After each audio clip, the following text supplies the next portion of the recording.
Here we go. You already know what it is, guys. Episode 6 of the aggression speed run. It's been going crazy. You guys have been doing excellent in the comments and been commenting and loving it. So we're going to bring you just more action, more stuff to do, more speed run videos. We're not stopping here. We're going to do 2 games today, the usual stuff. Let's see what we can get. And yeah, probably after this, we might switch it up a little bit to try to get through 600-700 rating and stuff like that. But you guys said it. You want to see every single game. So we're going to keep bringing the games to you. Fast, aggressive, tactical chess, right? Always aggressive chess. Why? Passive chess slows improvement. Aggression forces calculation and pattern recognition. Of course, you can play, slower chess. It's not the only way, aggressive chess. But aggressive chess does it faster, and you will gain a lot of rating quicker than the other ways. So we have concrete calculation, pattern recognition, and confidence under pressure is what aggressive chess teaches us. Our opening repertoire, simple. Jobava with white against D4, King's Indian, against E4, Black Lion. Here we go. Our rating climb is from 400 to 2,000, maybe even higher. We'll see. Final message here is it should be fun. That's what we're going to always make chess and learning fun, aggressive, and we're going to do it fast here. I mean, fast enough. It's going to be rapid chess. Here we go. Game 1. Let's get started. And pre-moving D6. You already know, breathe, Jedi. D6. And we got a King's Indian. When you see D4, you go D6, Knight F3. We are now in King's Indian territory because E4 cannot be played. But he goes Knight C3. Wow. This is actually, I'm not going to lie, guys. This is actually very cool. We were going King's Indian, but because he played Knight C3 intending E4, if we go G6 right now, we're going to a perk or pierce defense, which is actually not a bad opening. In fact, but that's not our repertoire. Our repertoire is the Black Lion. So we can still transpose to Black Lion with Knight D7 because after E4, we're going to go E5. So I was expecting C4 so we could go G6 and Bishop G7, which is King's Indian defense. Usually D4 and Knight F3, you're not going Knight C3 and then E4. Generally speaking, that's not how you do it. You would usually go E4 and move 1 and then D4 and Knight C3. But this move order transpositional, and this happens all the time with transpositions, is giving us Black Lion anyway. So I'm going to go Knight D7 with the idea of E5 because I'm expecting E4 now. We play Knight C3. Let's see if he follows up with E4. This is a very nice learning experience because we could have went King's Indian or tried to, but it would have been a pierce defense, or a perk. If you're not familiar with how to play that, you can get in trouble quite quickly. Or where do you put your pieces and stuff like that. It's sort of a King's Indian against E4, but it's not technically the same. So he goes B3. I don't know what this is. I was not expecting that at all. But I'm going to follow up with what I was intending to do, which is E5. So we're still going to try to play it in the lion type of fashion. So let's see. I'm pre-moving D takes E because that is a pawn. Pre-moving in the pawn capture. Okay, I see. Took it away. So pawn takes and pawn takes. Now he goes bishop to B2. So it's kind of blocked here. This is a blocked situation. But what I'm going to do is go C6. Love this move because it restricts the knight. And my queen can now come out to moves like queen C7. Sometimes even queen A5. So he's going with the double fianchetto. So what I'm going to do here is see if I can bait him into my next move. I want to go queen A5. Now, with a pawn on G3, lion setups are harder to face. 100% harder to play, harder to face, harder to do, and harder to get away with. Why? Because if a pawn on E3 or G3 is there, then Knight F4, our usual maneuver after H6, moving this bishop to E7, Knight F8, G5, Knight G6, and Knight F4. When the knight tries to get here, we can't actually do it because pawn takes will be a thing. So what I'm going to do here is I'm going to try a certain setup here. I'm just going to play queen A5. A3 is probably best, but I'm going to play queen A5 to see if he's paying attention here. Queen A5 also has a dual threat of like E4 later and swinging the queen over to this side of the board. But my idea here is this and bishop to B4 because I'm expecting him to move his bishop because he's staying consistent with his move G3. Usually consistency says that he wants to fianchetto like he did on this side of the board. So he probably will fianchetto, which is normal. He went queen to D2 though. So I could still go bishop B4. He will go A3 in that case. So let's see what we're going to play. Could go E4. Bishop B4, there's A3. And I have to back up. Really don't want to have to do that though. But you know what? Let's do it anyway. Let's do it to develop. And after we're kicked away, we'll go bishop E7. We'll do it this way. So we'll do it a slower route because a3 could be a weakness later. So now he threatens us. I could capture, but I don't want to do that. Could I go bishop c5? No, he has b4. So we're going to go back up to e7. Now he may go with bishop g2 next, which is very playable. He went b4, okay, kicking me back a little bit more. I'm going to go back to c7. This is usually where the queen sits anyway in the black lion. But we have to play it, you know, you have to not improvise, but you got to play slightly different. What do I mean by that is if they don't allow you to play what your opening is, your opening moves and your opening ideas, you got to play something different. And that's what we're doing here. My next idea was actually going knight b6 and over to c4 like this because this pawn was on b4. So I provoked him. If we go back a move, I've provoked these pawn pushes. So now knight b6, there's a hole here that we can try to put a piece on, especially if this bishop's going to go here. But what he did was hang a pawn immediately. So b4 is hanging. I'm going to take that. Now I'm going to bring this. I'm going to bring the queen back over and go knight d5 or knight e4 next. And it's going to be quite annoying for white to try to deal with these type of threats. Bishop takes b4. Sometimes you want to provoke your opponent into their downfall or provoke them into making a bad move, or sometimes provoking them into making a weakness that is hard for them to defend later on.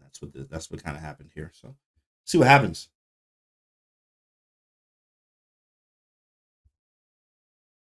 See what happens.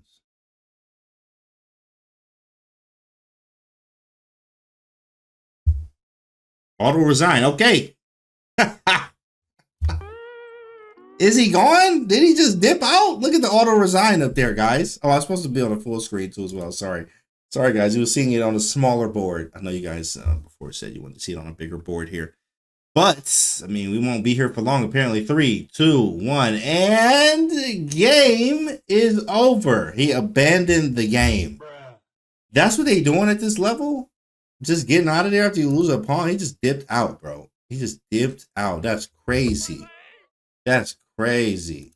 All right, well, we got time for another one. So, here we go. We'll do a quick game review. Here we go. That was crazy. He got out there so fast, boys. Let's see, the game review is 95%. That's probably a high for us. So here we go. All right, d4, d6, knight f6, right? And then he went knight c3, kind of mixing it up a little bit. Remember, if c4 happens, I'm going King's Indian, full King's Indian, because there's no pawn on e4. But when he goes knight c3, he's indicating I want to go e4, which means that will transpose into a black lion. So knight d7, and he didn't go e4, because if he would have went e4, I was going right into lion territory. But he went b3. Which is different. I mean, he wants to fig kettle this bishop. Okay, cool. I go e5. He takes, I take back. Now my bishop is open. I'm eyeing this diagonal for obvious reasons. Then I go c6, which is nice. I can bring the queen out. I can go bishop here too as well. He goes g3. I bring the queen out to a5. It's just annoying, provoking, right? Bishop b4 is a threat. So he goes queen d2. I go bishop b4 anyway. A3 to kick me away. That's a great move, by the way. I go back to e7 so I can steal, not castle, but, you know, keep everything open. And I get my bishop off the back rank. I also have a weakness maybe for later, so it's going to be harder for him to maybe move this rook. Or if he wants to go b4, which he does next, when I move the queen away, now this is a weakness. Knight b6, trying to get into the c4 square. Maybe try to, you know, provoke some more weaknesses by playing a5 later. If a5 happens, takes, then rook takes, then I have another target to hit for later here. And the queen usually sits very well here on the c7 square. Then he goes a4, and then bishop takes b4, and we win the game already. I don't know what or how. He just got up out of there, boys and girls. He didn't want any more. But, of course, I would recommend you still play on. This was our next move. So, yeah, I think the more of the story here is keep playing on, but also make sure that, you know, you're looking at what your opponent is doing and learn how to adapt. How do you adapt? Right? How do you adapt? What do you do if they're playing something you're not used to seeing? Okay, last game. Let's go. Jobava. Let's go. D4. D4. Come on, bro. Don't play England Gambit, bro. I'm not just remove it. Like, that's what y'all be doing at this level. Y'all be England Gambit and doing all the extra. He didn't go for it. Okay. Knight to c3. And now my next move is bishop f4. So he's going with sort of a French type of way. This is weird, but we're going to play bishop f4 anyway.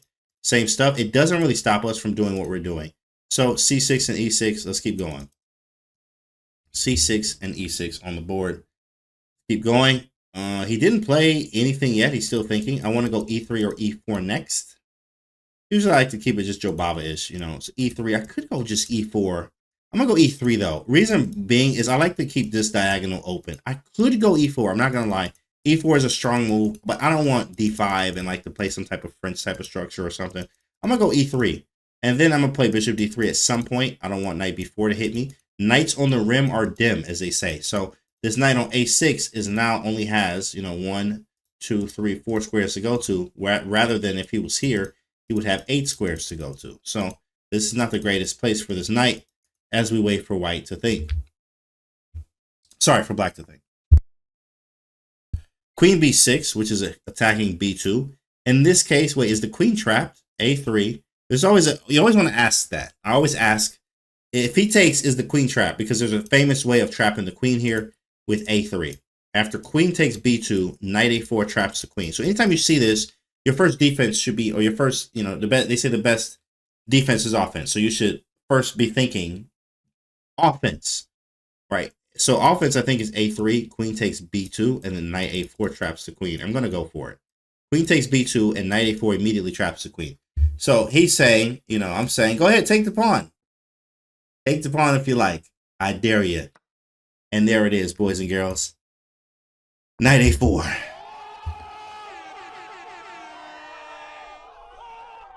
There it is. We got him. We got him. He can try bishop b4 check, and I'm going to calmly go king e2. Calmly go king e2. His queen is officially trapped. You don't go in here, as we said, you know, before. Don't move your queen out so early because it can get trapped. And here is a classic case of that right now.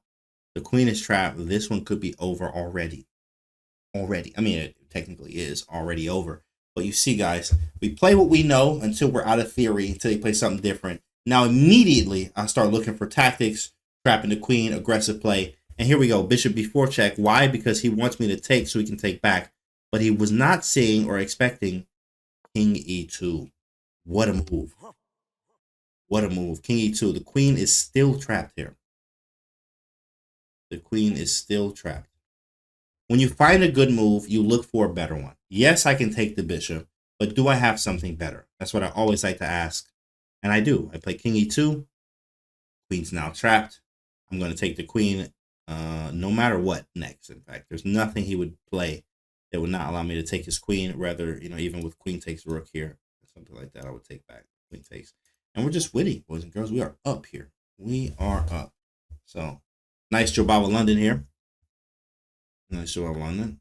And he does queen takes pawn. I'm going to take here. And now he takes my rook, but I have the material. So now we need to develop. Okay, anything going on? Yeah, I'm just going to get this knight out. I do want my king to be better placed, but that's a little bit later down the line. So I'm going to develop. I'm going to develop some pieces. Get some pieces off the back rank. See what he does. See what he does here.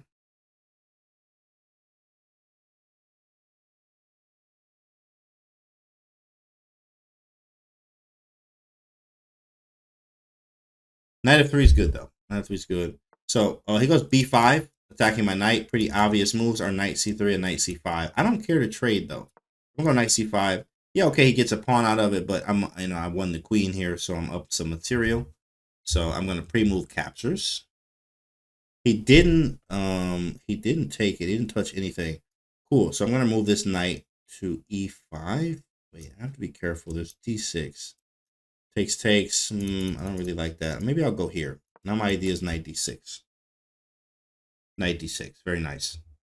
Getting out of the way. Knight to d6.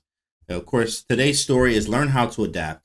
Also, remember from the other one, what do? Take the what? Who remembers? Put it right now. You can timestamp it if you're watching and you see it. Who remembers the other video? Without going to look at it, what was the theme? We take the free pieces. Great job. Bishop takes. We take the free pieces. Take the free stuff. In fact, is what it was called. Take the free pieces. Take the free stuff. Same thing. Take the free stuff, guys. I'm going to pre-move knight d6. Take the free stuff. Okay, that was not a great pre-move. Let's go king to d2. I go king e1 too, I guess. Let's just go king e1. I don't think there was a real difference, to be honest. So now my bishop is hanging. I'm going to pre-move king takes.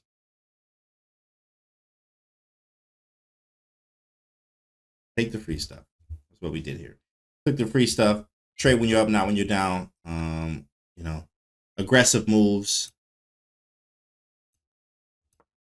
Always ask, what is your opponent doing next? I'm going to pre-move knight d6. And then I'm actually pre-move knight e5 too.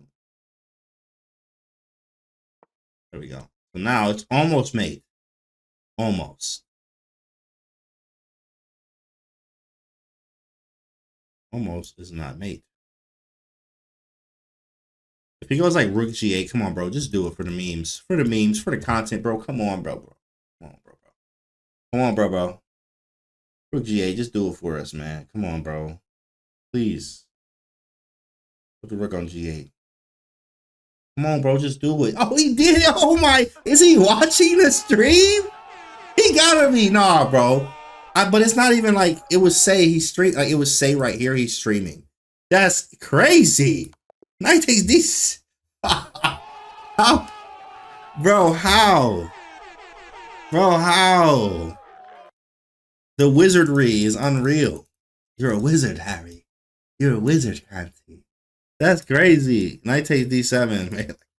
Like that's just funny, bro. That's actually great. That's actually pretty great.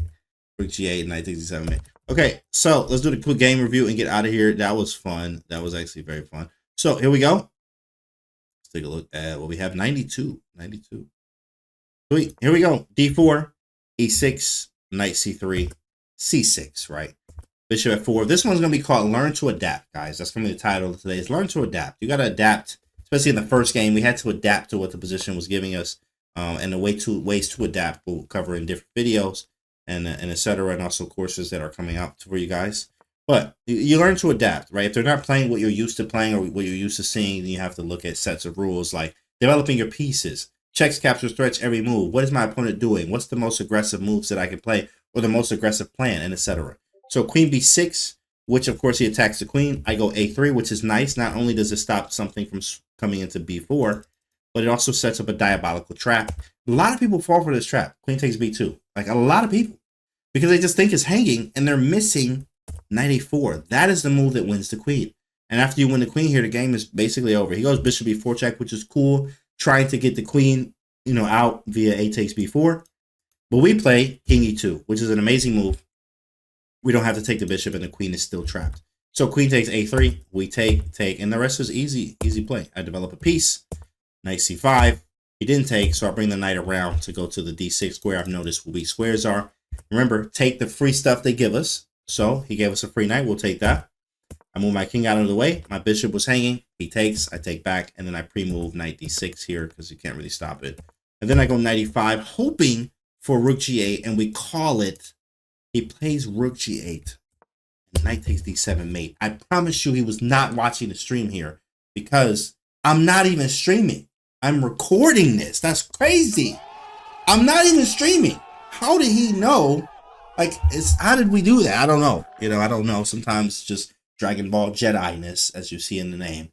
That's how it happened here. That was crazy. Guys, this is episode number 6 of many more. We got a long way to go. So let me know in the comments, did you see this stuff? How did you feel? Of course, I'm going to have a pinned comment for you guys as well, for you to answer. Make sure you guys subscribe to the YouTube channel if you haven't already, as we go to our 100K subs and above, trying to hit the levy numbers, Gotham chess, you know, and the Hikaru numbers, of course, which is those millions of subs, and we can get there with your help. So thanks so much for watching, and I'll see you guys on the next episode.